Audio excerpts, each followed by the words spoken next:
Señor, estamos tan agradecidos por tu presencia en medio nuestro. Gracias, Señor, porque eres bueno, porque eres fiel, porque, Señor, eres verdad y tú nunca fallas. Y, Señor, gracias porque podemos venir, podemos abrir tu palabra y podemos encontrarnos contigo en cada página, en cada línea, en cada letra. Señor, tú estás hablándonos y tú estás, Señor, recordándonos cuánto nos amas y lo que has hecho por nosotros. Y, Señor, muchísimas gracias porque eres infinitamente bueno. Tu amor y tu misericordia no conocen fin. Señor, muchísimas gracias porque te tenemos y, Señor, que nunca olvidemos tu amor, tu gracia, tu misericordia. Y, Señor, síguenos transformando en el nombre de Cristo Jesús. Amén y amén. Y pues vamos a comenzar.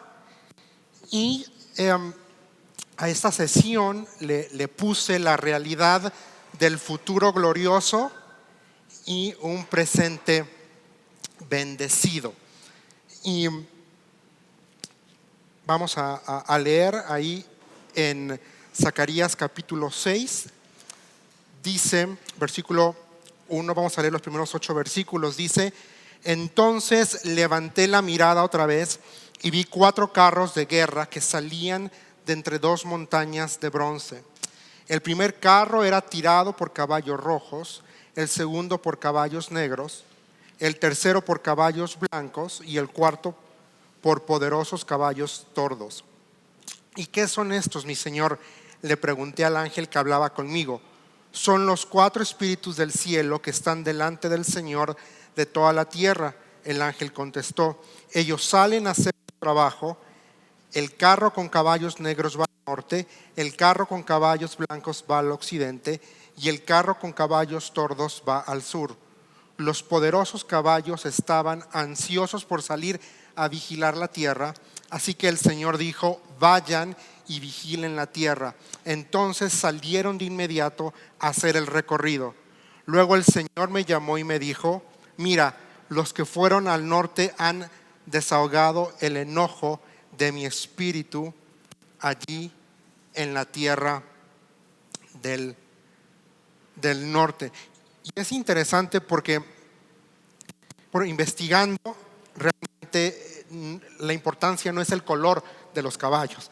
El hecho es que son enviados por Dios para hacer algo específico. Hay quienes creen que el caballo negro representa la muerte y como va al norte va directamente dirigido a Babilonia. Es una posibilidad, pero en general los caballos simbolizan que es Dios el que toma la iniciativa, Él es el que se mueve. Y aquí también dice entre 2 montañas de bronce. Y esta palabra quiere decir que Dios es inexpugnable, es decir, que nadie puede tomar por asalto la morada celestial. Y esto es impresionante y esto me lleva a pensar cómo Dios es grande, majestuoso y cómo nada se le puede poner o hacer frente. Y pensando en lo que estamos hablando de este proceso de restauración, la primera puse que la restauración es un proceso sólido.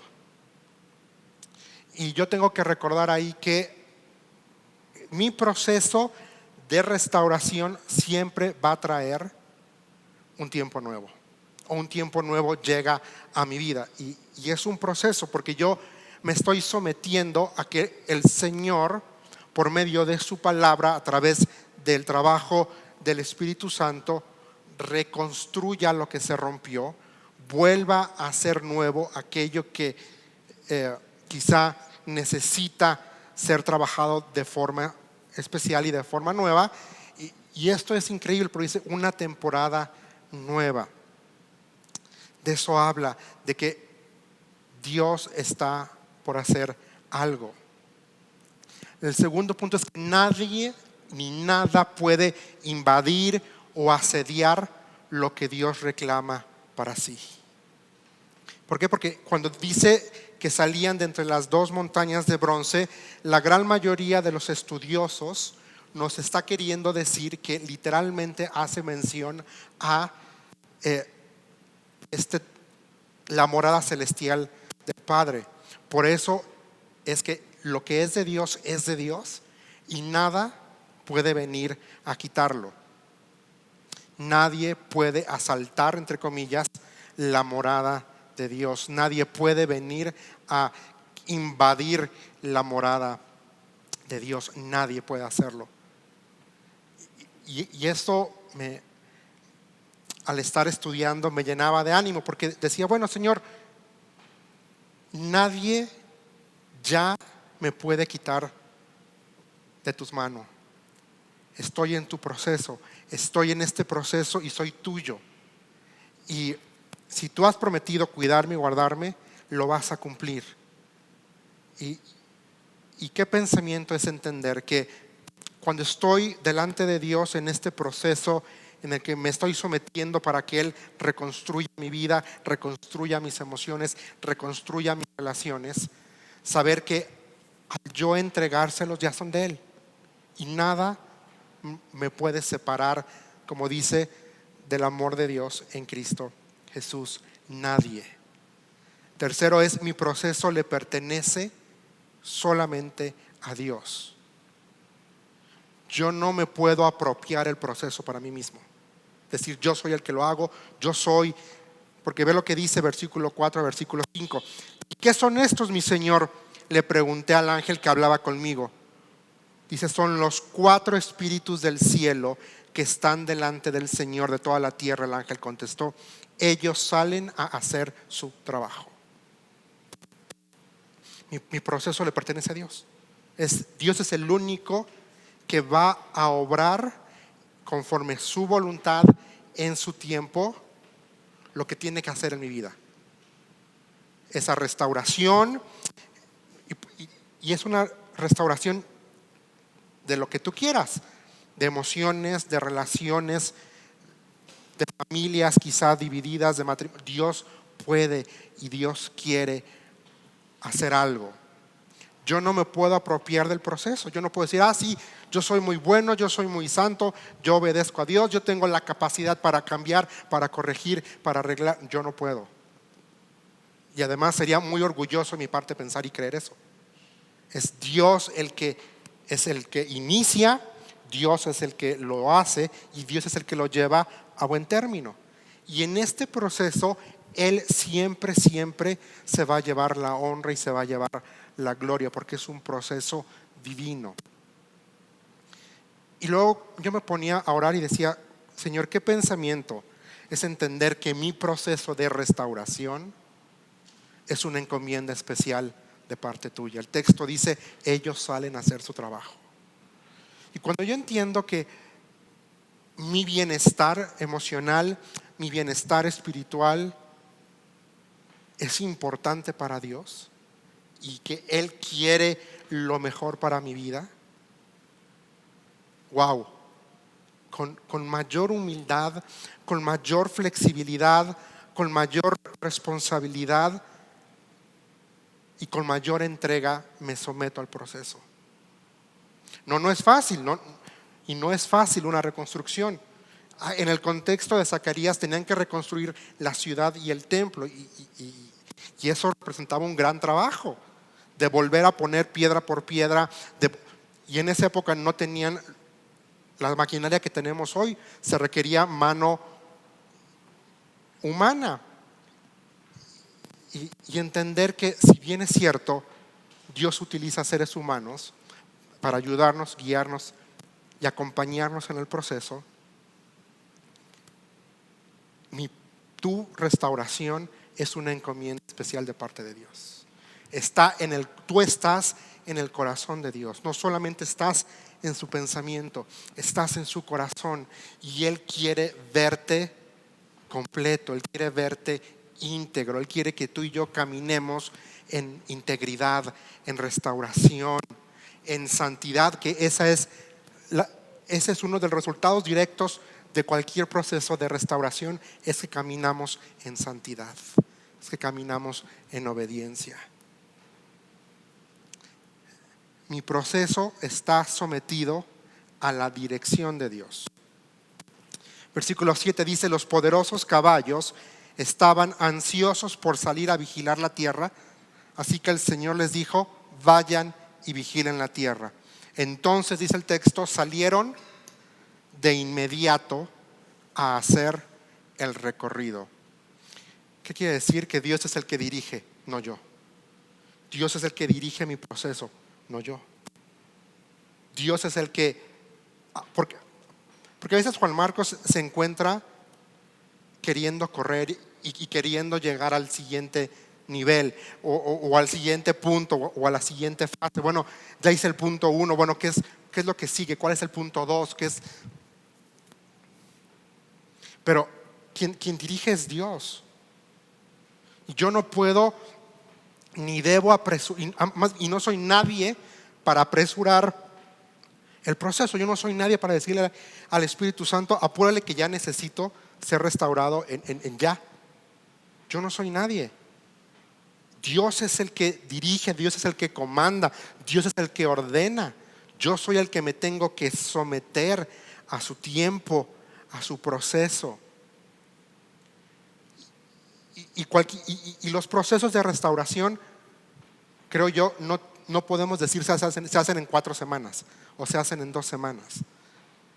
Creo que es una combinación de, obviamente, el trabajo de Dios y el Espíritu Santo activo en nuestra vida, pero también tiene que ver mucho con el corazón del individuo, conmigo, con yo decir: sí, lo entiendo que quizá me equivoqué, entiendo que la regué, Señor, perdóname, y por lo mismo quiero someterme. Y cuando yo tomo esta decisión de obediencia, de humildad y de sometimiento, creo yo que el proceso es un poquito más fácil que si yo sigo resistiendo a Dios y sigo diciendo no, o buscando justificaciones para mi error. No, es que nunca nadie me lo dijo, es que yo no lo sabía, es que... Entonces ahí hay un asunto en el corazón que todavía no hemos trabajado. Realmente no queremos, yo así lo pongo, ser restaurados por completo. Porque sigo resistiendo, sigo poniendo excusas.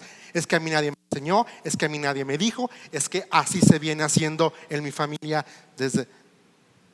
Pues podrá ser cierto que así así se venía haciendo, pero no tenemos excusa realmente, porque tenemos la palabra del Señor y podemos venir a ella y podemos ver qué es lo que Dios pide para nosotros. Como dice, humanamente el desconocimiento de la ley no te exime de responsabilidad. Lo mismo pasa con el Señor. El que yo no conozca no me quita de la responsabilidad de obedecerlo, de honrarlo. Y sí, si desobedezco, pues hay consecuencias.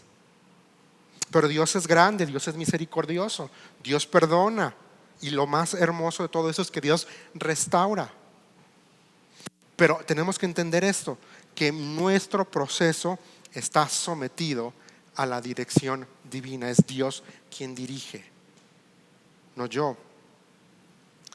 Y nada, el punto 6 es: nada detiene la salvación prometida.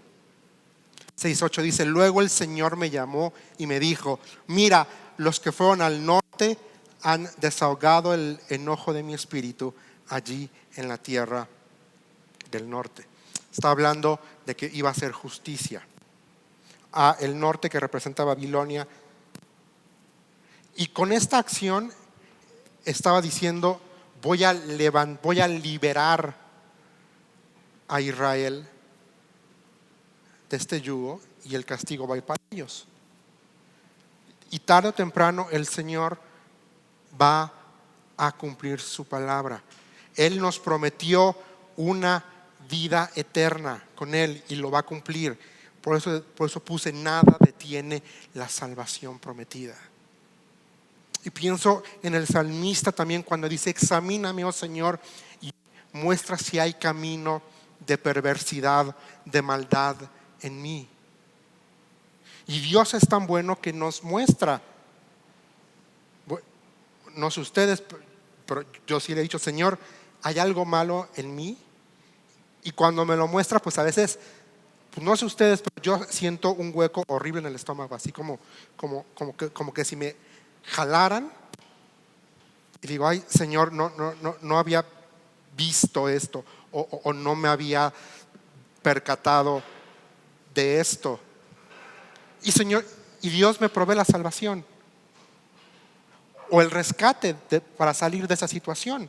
Dice la escritura que si, en primera de Juan dice que si yo peco o cometo un error, dice que tengo abogado. Tengo abogado. Hay alguien que me defiende. Dice: el mismo es el sacrificio que pagó por nuestros pecados, y no solo los nuestros, sino también los del todo el mundo. 1 Juan 2:2. Luego dice: podemos estar seguros de que conocemos a Dios si obedecemos sus mandamientos. Y la clave es la obediencia.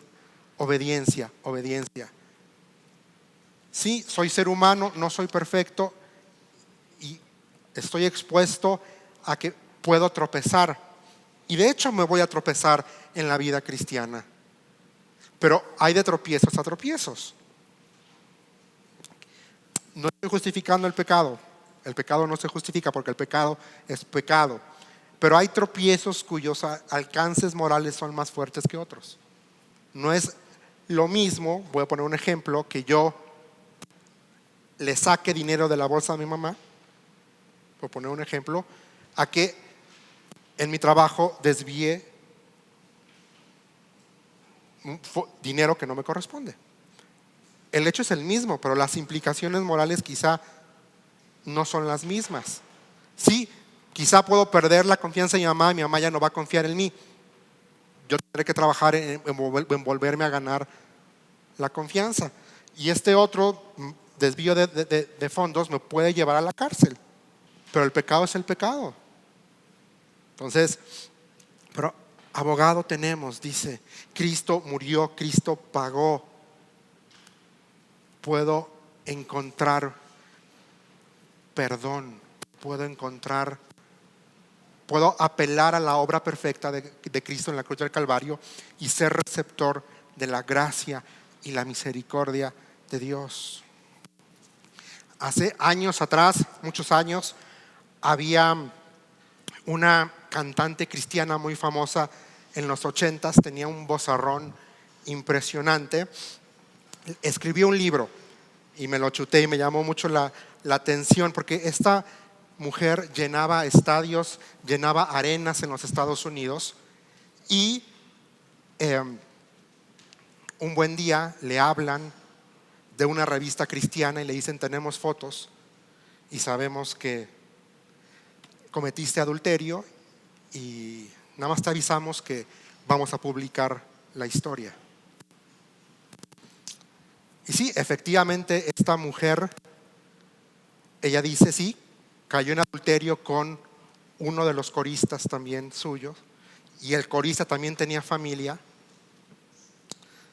Total que se divorcia esta mujer, se casa con su corista, sale a la luz pública su fracaso, su caída. Y pasaron los años, llegan a una iglesia, dice: era una iglesia chiquita, me senté hasta atrás y no quería que nadie me viera. Y al final se acercó con el pastor y le dijo: pues sabes quién soy, mira, esto fue lo que me pasó. Y el pastor le dijo: te amamos, déjanos trabajar en tu vida. E inició un proceso largo de restauración. Ella cuenta que el pastor lo hizo público a la congregación y el pastor trajo una caja enorme de piedras y dijo: quien no esté de acuerdo con que le demos a la hermana la oportunidad de restaurarla, de trabajar en su vida, toma una piedra y la pone aquí enfrente. Porque nosotros como congregación hemos decidido restaurar la vida de esta hermana. Dice, nadie agarró una piedra. Y pasaron los años, pasaron muchos años, ya casi no cantaba y de pronto la invitaron a una conferencia de mujeres, así quería dar su testimonio. Oró, aceptó y después el Señor la usó ya no tanto cantando, sino ministrando a mujeres. Y ella dice, sí, cometimos un error, sí, pecamos, sí, no lo voy a negar, pero el Señor me restauró, el Señor. Sí, perdió su carrera, perdió familia, pero me llamó la atención lo que hizo el pastor, que dijo, ok, juntó a varios varones de la iglesia que eran miembros como del consejo y les dijo, la hermana cayó, pasó esto, pasó lo otro, vamos a trabajar en la vida de esta hermana. Y decidieron que todas las semanas tenía que juntarse con una consejera cristiana. Y todas las semanas se juntaba y todas las semanas trabajaban, todas las semanas oraban. Y la consejera informaba al consejo y cada, si no me equivoco, una vez al mes se sentaban la consejera, esta hermana y el consejo y el pastor a rendir cuentas. Y es parte de lo que vamos a hablar esta noche. Dios usa al cuerpo de Cristo para restaurar. Y nosotros tenemos que tener esa confianza y esa seguridad de venir y decir, tengo problema, me equivoqué, la regué. Y sabes que yo estoy seguro que el liderazgo de esta congregación va a pasar dos cosas. Uno, sí se va a doler. Dos, no te va a juzgar. Y tres, va a invertir en tu vida para verte restaurado y para verte floreciendo en la vida cristiana, porque Dios perdona, Dios restaura. Y eso es restaurar. Dios es volver a colocarte en una posición. Y eso es lo que estamos estudiando estas semanas, que Dios quiere restaurar nuestras vidas. Segundo punto esta noche: 6 cosas que debo recordar durante mi proceso de, yo le puse ahí, reedificación o restauración, como tú le quieras ver. Tú ahí ponle el nombre que más apele a tu corazón. Vamos a leer versículos 9 al versículo 15 de Zacarías 6. Dice, entonces recibí otro mensaje del Señor. Heldai, Tobías y Jedadías traerán obsequios de plata y oro de los judíos desterrados en Babilonia. En cuanto lleguen, encuéntrate con ellos en la casa de Josías, hijo de Sofonías. Acepta sus obsequios y con la plata y el oro haz una corona. Entonces coloca la corona en la cabeza de Jesua, hijo de Josadac, el sumo sacerdote. Dile, el Señor de los ejércitos celestiales declara, este es el hombre llamado la rama. 60 va a decir de nuevo, él echará ramas desde donde está y construirá el templo del Señor. Así es, él construirá el templo del Señor, entonces recibirá el honor real y desde su trono gobernará como rey. También desde su trono servirá como sacerdote y habrá armonía perfecta entre sus dos oficios. La corona servirá de recordatorio en el templo del Señor en reconocimiento a quienes la obsequiaron: Heldai, Tobías, Jedaías y Josías, hijo de Sofonías. vendrá gente desde tierras lejanas a reedificar el templo del Señor. Cuando esto ocurra, ustedes sabrán que mis mensajes vinieron del Señor, de los ejércitos celestiales. Todo esto sucederá si ustedes se aseguran de obedecer lo que dice el Señor su Dios. Y aquí en el texto ya cambió. Primero está bien, primero los primeros 8 versículos, Zacarías está teniendo una visión. Y ahora ya cambia a una orden práctica, a algo que va a ocurrir en los siguientes días. Pero también es un evento doble porque apunta a un futuro. Está hablando de la venida, de la segunda venida de Cristo. Está hablando del Mesías. Por eso se le dice el renuevo o la rama, como dice NTV, pero es el renuevo. Ahora, fe firme. Eso es lo que debo recordar durante mi proceso. Debo de tener una fe. Mi fe tiene que estar firme. Es interesante porque dice, versículo 10, estos 3 hombres traerán obsequios de plata y oro de los judíos desterrados en Babilonia. ¿Y por qué es importante? Porque está hablando aquí de ofrenda. Los judíos que estaban en el destierro, que ya no había templo, que estaban pasándola mal, aún en el destierro decidieron ofrendar. Decidieron ejercitar su fe. Habla de una fe firme. Y sabes, la fe se manifiesta aún en medio del quebrantamiento. Aún ahí en el dolor, ahí cuando te sientes fracasado, ahí cuando sientes que estás en el punto más bajo, ahí es donde la fe tiene que manifestarse. Una fe firme. Es decir, no sé lo que va a ocurrir. No sé cuánto tiempo va a durar esto. Pero una cosa sí sé, que solo no estoy, que Dios me llama suyo, que Dios me fortalece, que Él me dio a su Espíritu Santo, que tengo su palabra para animarme, para lavarme, para limpiarme. Sí, quizá mi relación fracasó. Dios puede hacer algo, Dios puede obrar el milagro, sí.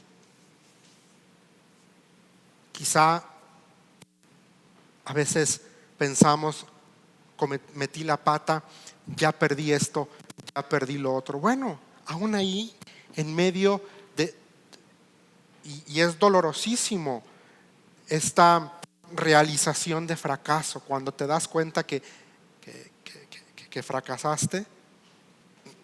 No sé ustedes, pero yo tengo presente un momento que reconocí un fracaso y yo recuerdo doblarme y llorar y decir, Señor, la regué. Y recuerdo llorar y, como dice por ahí, esas lágrimas amargas.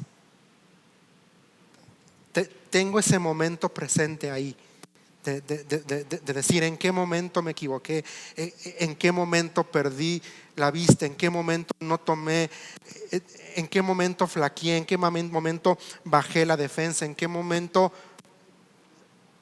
no tomé la decisión que tenía que haber tomado. Pero aún ahí entendí y Dios me recordaba y Dios me confortaba con esta verdad de eres mío, no eres perfecto, pero necesitaba que llegara este momento para transformarte, para pulirte. No te voy a dejar solo. Vamos a entrar a un proceso complicado, duro, pero te amo. Pero necesitas ser formado, pero necesitas ser transformado, pero necesitas ver, pero necesitas verme, necesitas conocerme como el Señor que te protege, como el Señor que te provee, como el Señor que te fortalece, como el Señor que te salva. Y yo recuerdo estar, después de este momento, pasaron meses, y recuerdo muy bien estar ante una disyuntiva, y yo recuerdo que decía: Señor, pues si me voy a quedar sin esto, así sea, así sea. Si me lo vas a quitar, entiendo por qué me lo estás quitando. ¿Por qué me lo vas a quitar? Lo entiendo. Te necesito a ti. Tú eres más grande y eres mejor que esto. Y tú tienes un interés especial por mi persona. 2, no subestimes el poder de la compañía de testigos. Aquí vemos que vienen varias personas y traen esta ofrenda. Yo estoy agradecido por que al menos en mi vida Dios me ha rodeado con una hermosa nube de testigos que me aman, que me acompañan, que se preocupan por mí. Dios es tan grande y tan amoroso que nos rodea de personas que van a acompañarnos en este proceso, en nuestro proceso de restauración. Y ellos son testigos de lo que Dios está haciendo y lo que Dios va a hacer. Tengo que recordar, que tengo que proclamar que Dios me ama tanto que proveyó a su único hijo para restaurarme, para salvarme. Ve lo que dice el versículo 12: el Señor de los ejércitos celestiales declara: este es el hombre llamado la rama. Él echará ramas desde donde está y construirá el templo para el Señor. Dios proveyó. Tengo que recordar que mi obediencia honra a Dios. 6:13, así es, Él construirá el templo del Señor, entonces recibirá el honor real y desde su trono gobernará. La obediencia glorifica al Señor. Tu obediencia glorifica a Dios. Tu obediencia honra a Dios. Mi obediencia honra al Señor. 5, tu proceso sirve de recordatorio del poder restaurador de Dios, lo que Dios hace, lo que Dios puede hacer. Y yo aquí me hacía 2 preguntas. 1, ¿cuál es mi actitud durante el proceso de restauración? ¿Qué actitud tomas? Es una actitud, como te lo decía al principio, de humildad, de dependencia, de decir: sí, Señor, me someto. Sí, Señor, si mi consejero me va a pedir que haga esto, lo voy a hacer. Si tú me pides que pare, voy a parar. Y si voy a parar porque entiendo el principio, o nada más para quedar bien con el consejero. ¿Cuál es mi actitud? La segunda pregunta es: ¿hay humildad y agradecimiento en mi corazón? Y esta humildad, cuando hablo de humildad, me refiero a esta actitud de venir con un corazón dispuesto a la palabra de Dios y decir: ¿qué tengo que hacer? Señor, muéstrame qué tengo que cambiar, qué tengo que corregir en mi vida, qué es lo que tengo que hacer. Pero también agradecimiento, porque Dios provee, y provee un proceso para verme de estar tirado en la lona a estar caminando en victoria, en una victoria que no es mía, una victoria que fue ganada en la cruz del Calvario, pero cuyos efectos puedo disfrutar y puedo evidenciar hoy. Estoy agradecido porque Dios me llevó a este proceso de restauración, de reedificación. Y qué hermoso es que Dios da oportunidades, ¿no?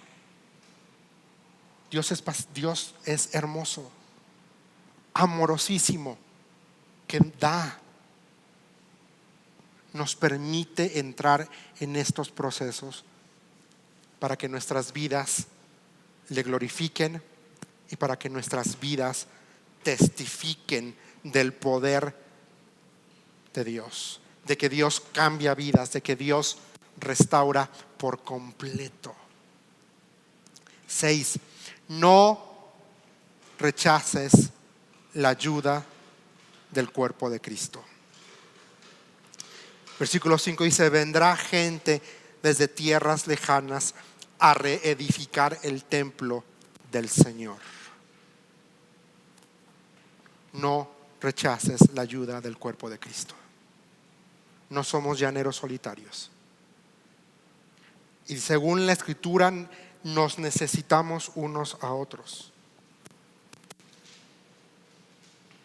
Somos un cuerpo y la función del cuerpo es ayudarse. Y si alguien está dolido, todo el cuerpo se duele. Y todo el cuerpo. Ahora también, no vayas por la vida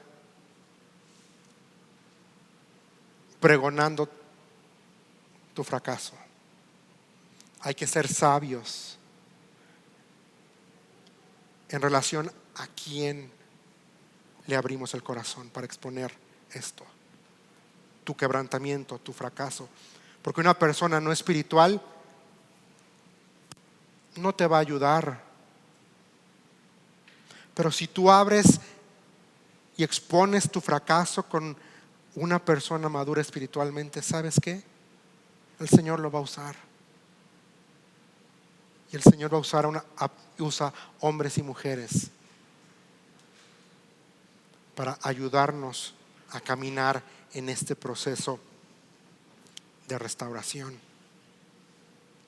Y aquí quiero hacer una pausa porque es importante que mencionemos acerca del renuevo del Señor. Zacarías 6:12 dice: y háblale diciendo, así dice el Señor de los ejércitos, he aquí un hombre cuyo nombre es renuevo, porque él brotará del lugar donde está y reedificará el templo. Ahora, ya Zacarías nos presentó antes al renuevo. Lo hizo en el 3:8, que dice: escucha ahora, Josué, sumo sacerdote, tú y tus compañeros que se sientan ante ti, que son hombres de presagio, pues he aquí, yo voy a traer a mi siervo el renuevo. Pero también Isaías y Jeremías van a hablar del renuevo. Isaías nos va a decir en Isaías 4:2: aquel día el renuevo del Señor será hermoso y lleno de gloria, y el fruto de la tierra será el orgullo y adorno de los sobrevivientes de Israel. Jeremías nos dice en el 23:5: he aquí vienen días, declara el Señor, en que levantaré a David un renuevo justo, y él reinará como rey, actuará sabiamente y practicará el derecho y la justicia en la tierra. Jeremías 33:15 dice: en aquellos días y en aquel tiempo haré brotar de David un renuevo justo, y él hará juicio y justicia en la tierra.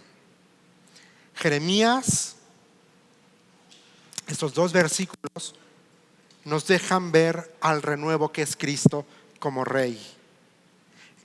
Y como rey, Jesucristo, el Mesías, juzga rectamente. Y no solamente eso, sino que Él trae paz y trae seguridad. ¿Qué quiere decir? Que ten esta confianza, que ahí en tu quebrantamiento, ahí en tu proceso de restauración, Dios ya juzgó tu pecado y tu fracaso en la cruz. Ya proveyó perdón. Pero además de eso, Él como rey va a traer dos cosas que necesitamos en el proceso de restauración: paz y seguridad. Paz de saber que no importa que esté viviendo las consecuencias de mi error, Dios está conmigo. Y la seguridad es saber que Dios me quiere llevar de gloria en gloria, que me quiere transformar como en un espejo. Y la seguridad de que no estoy solo, de que soy su posesión preciada y de que Él me tiene seguro en sus manos. En Zacarías 3 se nos muestra al renuevo como siervo, el cual quitará la iniquidad del mundo en el reino milenial. Ya no habrá más. Pero aquí, hoy, en mi contexto actual, Él ya se llevó mi pecado. Él ya me perdonó. Tan lejos está el norte del sur, así Él ha echado mi pecado. Y qué impresionante es lo que nos dice Filipenses capítulo 2, versículo 7. Dice: en cambio, renunció a sus privilegios divinos, adoptó la humilde posición de un esclavo y nació como un ser humano. Cuando apareció en forma de hombre, se humilló a sí mismo en obediencia a Dios y murió en la cruz como morían los criminales. Pero Cristo, Él fue obediente hasta la muerte, dice aquí Filipenses, y muerte de cruz. Entonces, vamos viendo a el renuevo, el Mesías, Cristo como Rey. ¿Qué quiere decir en el contexto que estamos hablando de nuestro proceso de restauración? Es, Él gobierna. Él, al ser el Rey, Él gobierna mi vida. Y al gobernar mi vida, va a gobernar mi proceso de restauración. Pero no solamente Él gobierna, Él se manifestó como siervo, muriendo en la cruz, para que yo hoy pueda ser perdonado, hoy pueda caminar en integridad y hoy pueda vivir una vida santa. Zacarías 6, del 12 al 13, nos muestra al renuevo como hombre, pero como un hombre que va descendiente de David, pero va más allá de eso. Nos muestra como rey y como sacerdote, que combina estos dos oficios sin ningún problema. Dice 1 Timoteo 2, 5 y 6: porque hay un solo Dios y un solo mediador entre Dios y los hombres, Jesucristo hombre, el cual se dio a sí mismo por rescate de todos. Es llamado el renuevo del Señor. Entonces se nos muestra al renuevo en esta faceta. Sí, como hombre, porque vino hace más de 2000 años, tomó forma humana, y dice la Escritura que Él se compadece de ti porque Él también sufrió y sintió lo mismo que tú y lo mismo que yo. La diferencia que dice la Escritura es: pero Él fue sin pecado. Él también sintió hambre, Él también sintió cansancio. Él sabe, Él se identifica, pero también nos muestra a Cristo aquí como Rey, como siervo, como sacerdote. Acuérdate que el sacerdote en el Antiguo Testamento lo que hacía era ofrecía sacrificio para expiar el pecado del pueblo. Una vez al año, de todo el pueblo, salpicaba la sangre sobre el altar y los pecados del pueblo de Israel eran cubiertos por un periodo de un año. Y cuando vemos aquí a Cristo como el renuevo, es lo que estamos diciendo: su sangre propició el perdón de nuestros pecados, los que cometimos antes de venir a Él y los que seguramente vamos a cometer de aquí hasta que o nos muramos o seamos llevados. Y ojo, esto no quiere decir que yo tengo que vivir, que yo puedo vivir de forma dispersa, de forma disipada. No, al contrario, es precisamente porque entiendo lo que significa el sacrificio perfecto de Cristo en la cruz del Calvario, es que yo decido honrar ese sacrificio caminando en obediencia y caminando en santidad. Por eso yo decido todos los días pasar tiempo con Dios, para que yo pueda ser consciente de en dónde estoy, en dónde están mis afectos, en dónde está mi mente. Porque dice de sí misma la Escritura que ella es luz, ilumina mi camino. Entonces, si yo paso tiempo con Dios en su palabra, esta va a guiarme, va a alumbrar mi camino.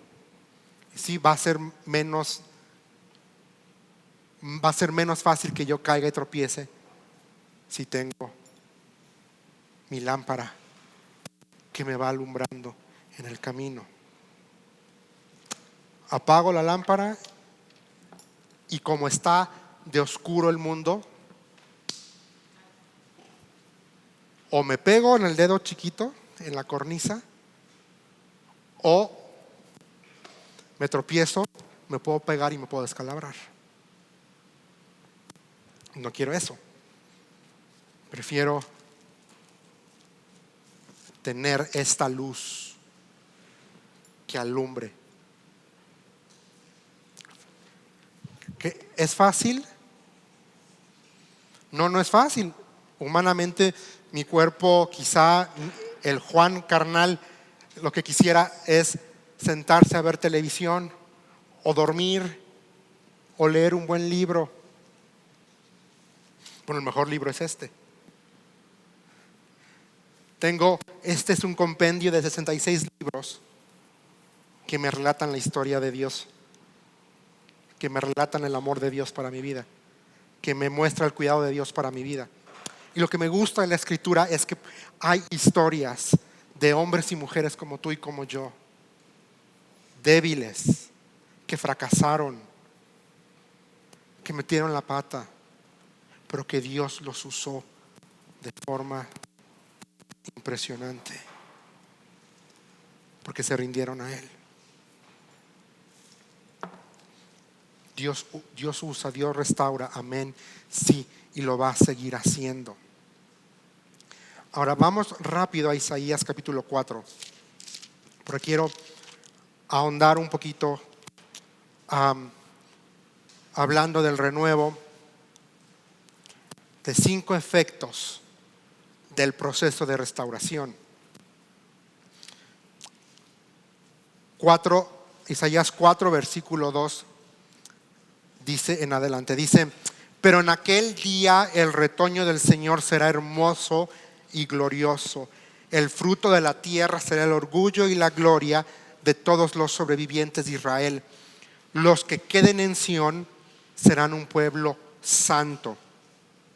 Los que sobrevivan la destrucción de Jerusalén y estén registrados entre los vivientes. El Señor, qué hermoso, dice, lavará la inmundicia de la hermosa Sión y limpiará Jerusalén de sus manchas de sangre, con el aliento abrasador de su ardiente juicio. Entonces el Señor proveerá sombra para el monte Sión y para todos los que se reúnan allí. Les dará una cubierta de nubes durante el día, y por la noche humo y ardiente fuego que cubrirá la tierra gloriosa. Será un refugio del calor del día y un albergue contra las tormentas y la lluvia. Primera cosa es que el primer efecto de tu proceso y de mi proceso de restauración es que nos purga. Hay una limpia. Dice 4:4, el Señor lavará la inmundicia y limpiará a Jerusalén. Ya vimos este ejemplo en Zacarías capítulo 3, cuando se le cambian las ropas sucias. Lo mismo. Este efecto, uno es de purga, de limpia. Dios me va a limpiar. Dios necesita purgarme de toda la inmundicia, de todo lo malo. Y para eso es ese proceso de restauración, para que salga lo que tenga que salir. Y que no nos dé pena, que no nos dé vergüenza sacar todo. Yo estoy seguro y convencido que la persona que te va a acompañar espiritual en este proceso no se va a rasgar las vestiduras, no va a decir cuando tú estés sacando todo. Al contrario, se va a gozar y su corazón va a ser tocado y va a asombrarse por ver a Dios hacer lo que solo Él sabe hacer: transformar vidas. Segundo es que da fruto. 4:2 dice: en aquel día el retoño del Señor será hermoso y glorioso. El fruto de la tierra será el orgullo y la gloria. Da fruto. Se prepara la tierra de tu corazón, la tierra de tu vida, para que puedas en su tiempo dar fruto. Fruto de perdón, fruto de justicia, fruto de santidad, fruto. Tercera cosa, santifica.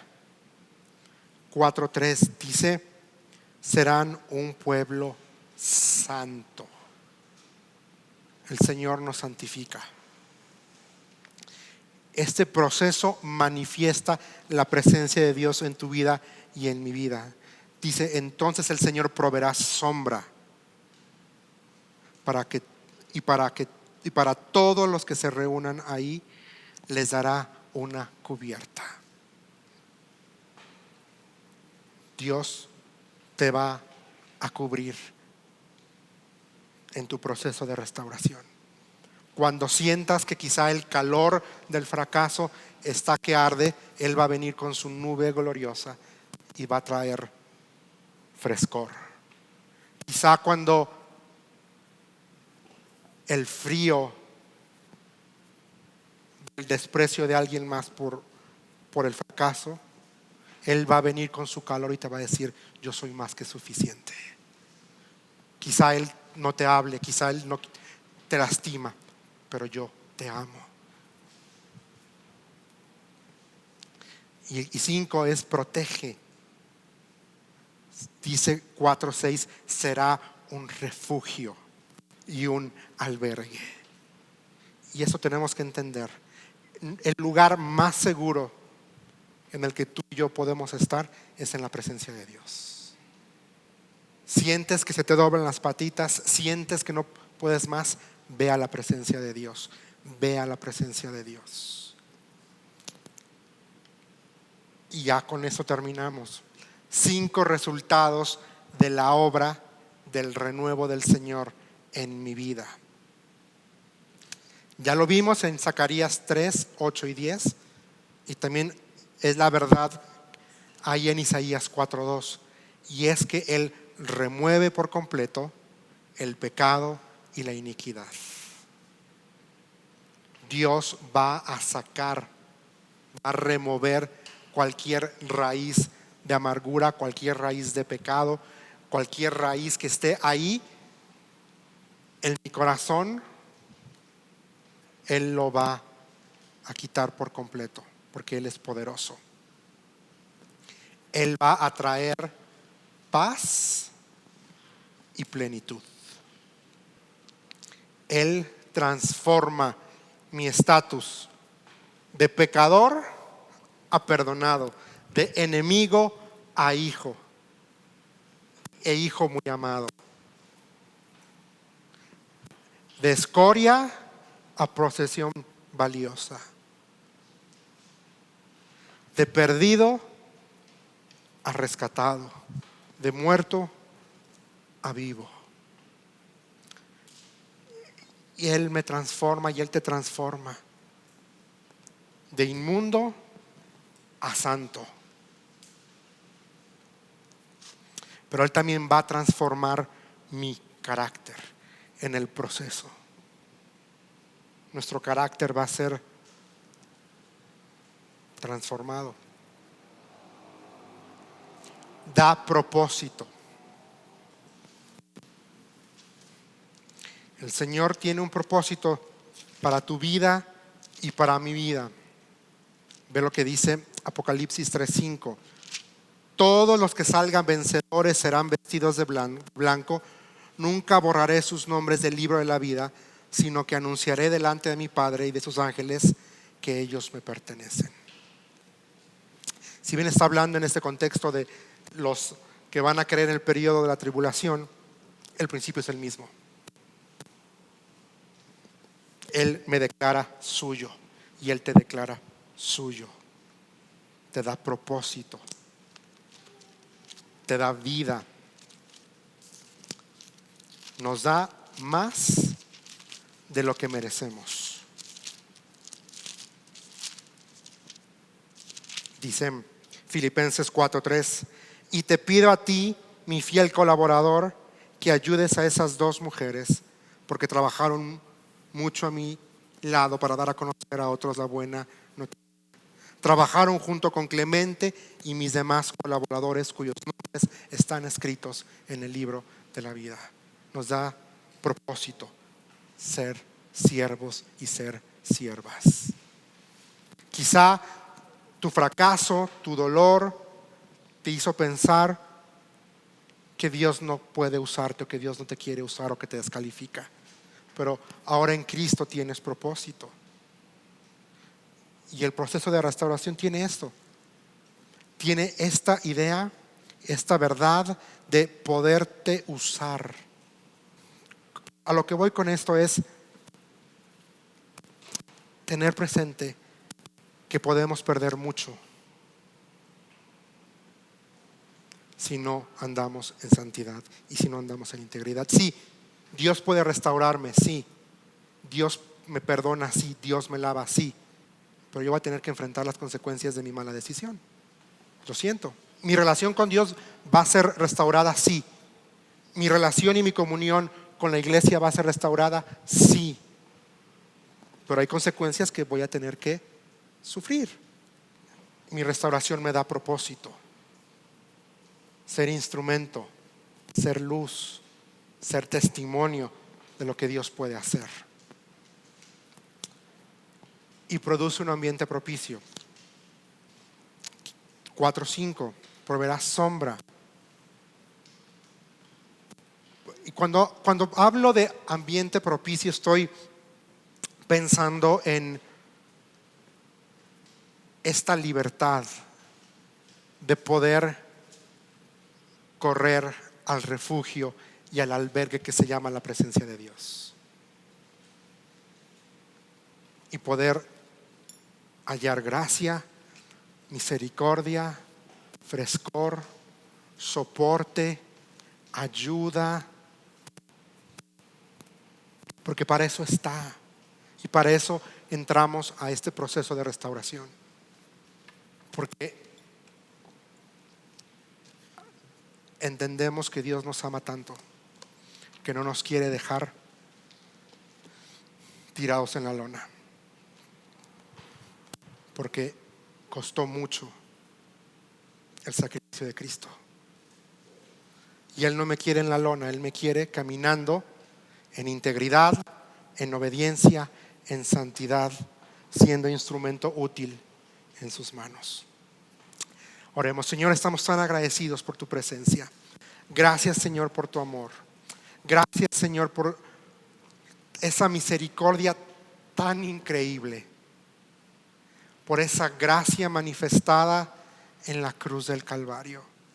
Señor, tu palabra, el que tengamos tu palabra es gracia y es misericordia. Y Señor, tú sabes que al estar preparando y meditando en este libro, Señor, y al enfrentarme a la realidad de que tú sí restauras, me hace, Señor, querer ser más responsable de mi vida espiritual contigo, más responsable, Señor, de mi integridad contigo, más responsable de mis decisiones, más responsable de mi llamado, más responsable de en dónde está mi corazón, más responsable de en dónde están mis afectos. Señor, sí, yo sé que si yo llegara a cometer un error, tú me vas a perdonar, tú me vas a lavar, tú me vas a restaurar. Pero Señor, si tú me diste tu palabra y tu espíritu, fue por algo, Señor, y tu palabra sirve de prevención, Señor. Si bien también restaura y es la cura, es preventiva tu palabra, Señor. Y yo al ver cómo tú restauras, Señor, quiero que me sirva de prevención.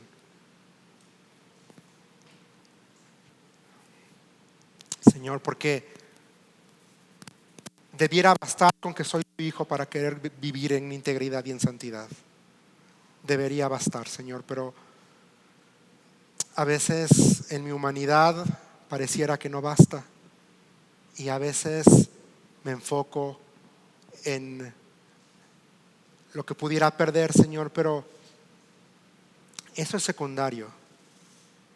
Cuando lo más triste es que puedo perder mi comunión contigo. Señor,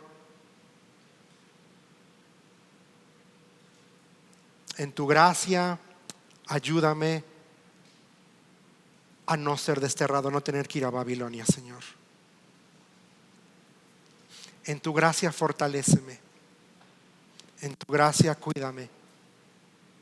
En tu gracia ayúdame a ser consciente que te necesito todos los días. En tu gracia ayúdame a tomar decisiones ancladas en tu palabra.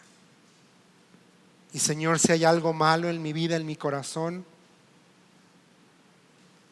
cámbialo y corrígelo, Señor.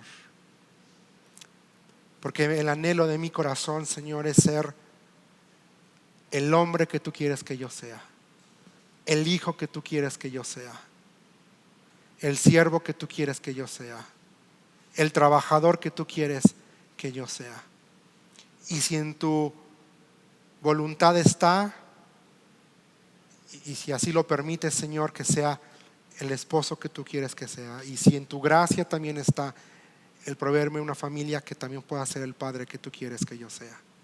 Pero hoy me pides solo una cosa, y es que sea el hijo que tú quieres que yo sea. Alinea mi corazón a tu verdad. En tu nombre estoy orando en Cristo Jesús. Amén y amén.